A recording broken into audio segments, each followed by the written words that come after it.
How did it come to this? You are a lesser son of greater science. The fortress is taken. It is over.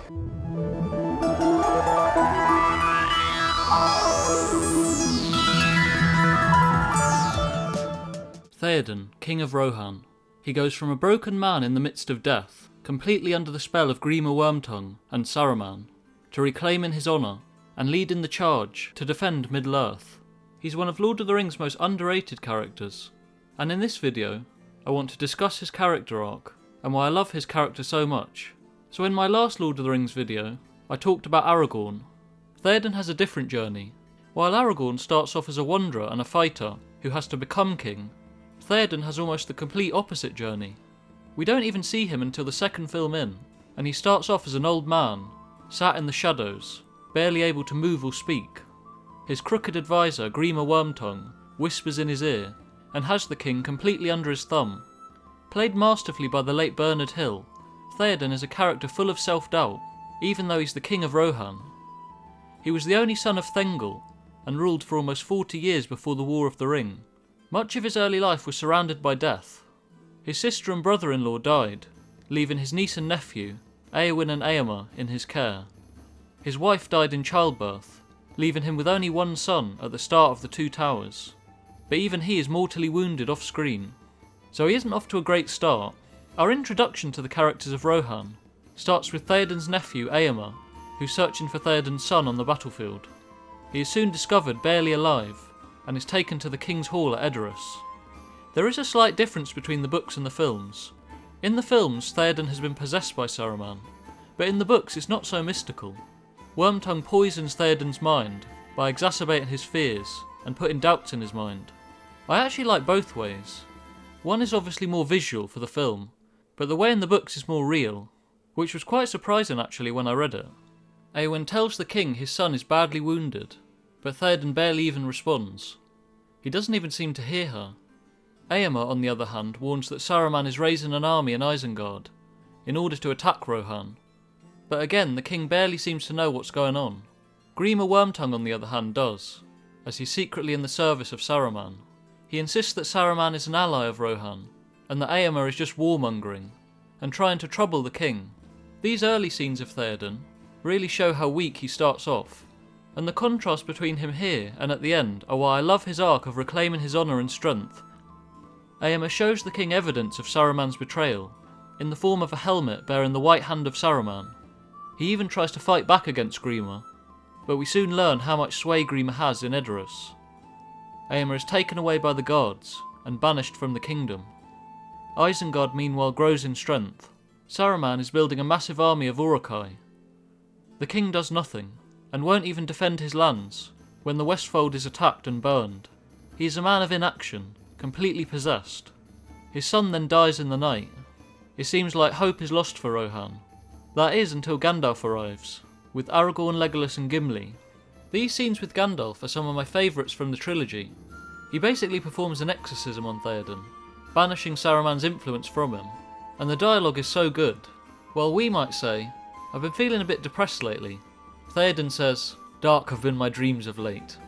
Or when Gandalf speaks to Grima Wormtongue and says, "I have not passed through fire and death to bandy crooked words from a witless worm." The writing here is so good. With Saruman's influence gone, Théoden returns to his former self, and the de-aging in this scene looks really good. He sees his niece Éowyn and says, "I know your face," which is a great setup line that comes back later at the end of his arc. Théoden takes his sword, in an act that shows him metaphorically reclaiming his strength. Now emboldened, he turns his attention to the man who's been whispering in his ear this whole time. Wormtongue is taken off and fired down a flight of stairs. He pleads his innocence, but Théoden isn't interested. He even attempts to kill Wormtongue in front of his people, but Aragorn stops him. After Wormtongue runs off, the people of Rohan and Aragorn bow down to the king, but Théoden soon realises someone is missing. He realises his son is nowhere to be seen. Now this scene where Théoden discovers his only son is dead has some of the best acting in the entire trilogy. It really is heartbreaking and makes you feel for the character. He stands beside the grave of his only son with Gandalf and cries. Just after he's found his strength, he's immediately cut back down again. Two children that manage to escape the burning of the Westfold arrive at Edoras, and the king learns of Saruman's attack. Things go from bad to worse, and a decision has to be made. Do they stay and fight, or retreat to the mountain fortress of Helm's Deep? Gandalf advises Theoden to ride out and meet his enemies head on, but you can see how suspicious Theoden is, even of Gandalf.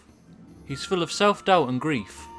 When Aragorn challenges him, he reminds him that he is king and not Aragorn, as if trying to reassert himself.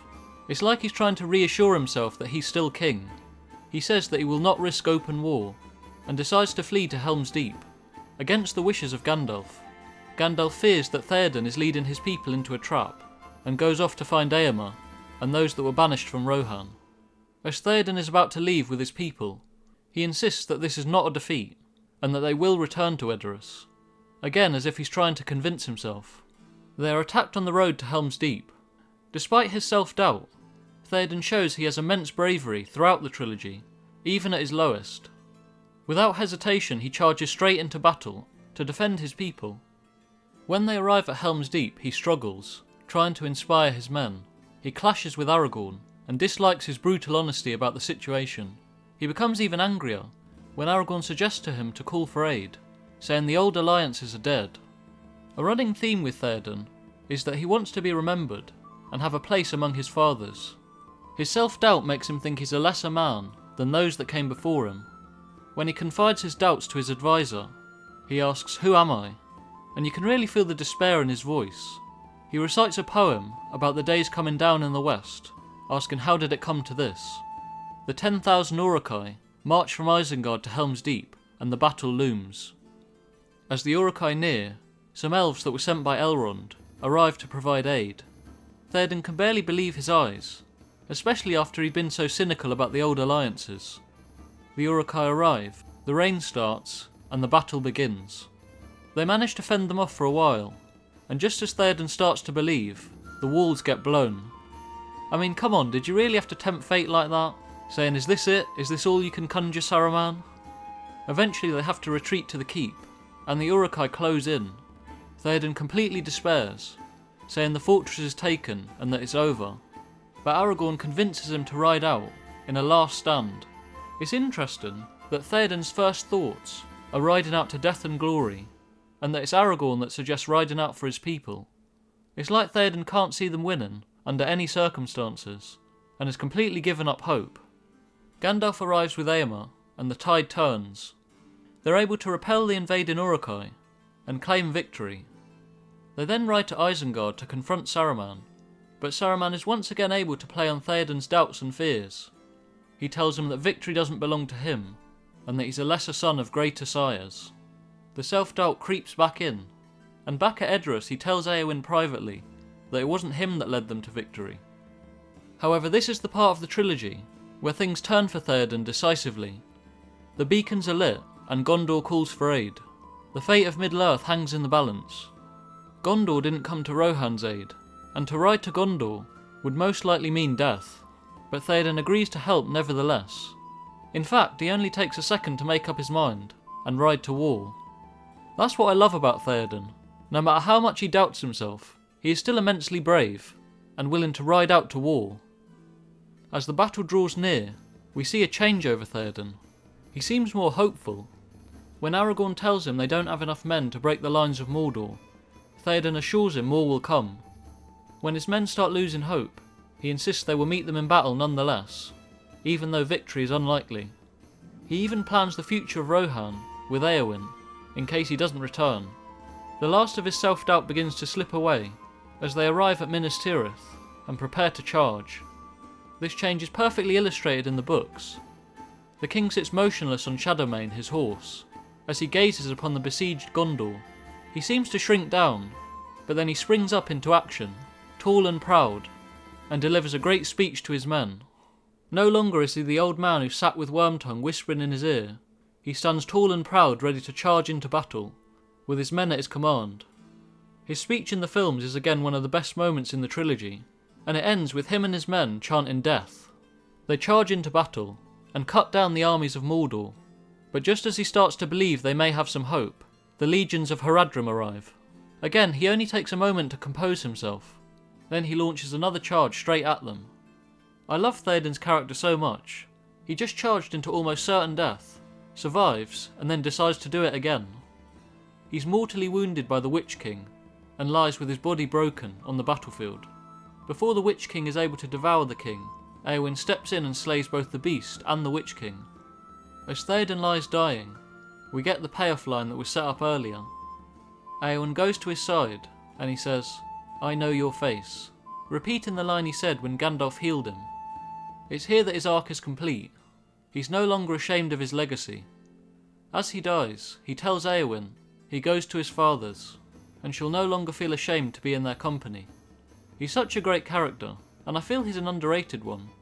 I love his arc about overcoming his fears and self-doubts, and managing to reclaim his legacy. After living in the shadows for so long, he's able to seize control of his destiny, and lead his people to victory, even though it meant his own death. He has such a compelling story, even though he isn't even one of the Fellowship, and doesn't appear until the second film. Bernard Hill gave a great performance, and the scenes where Theoden grieves for his son are some of the best acting in the entire trilogy. Thanks for watching everyone. I hope you've enjoyed the video. Let me know what you think in the comments, and tell me what you think of Theoden. I'm Firelink Frontier, and if you'd like to support the channel, please like and subscribe.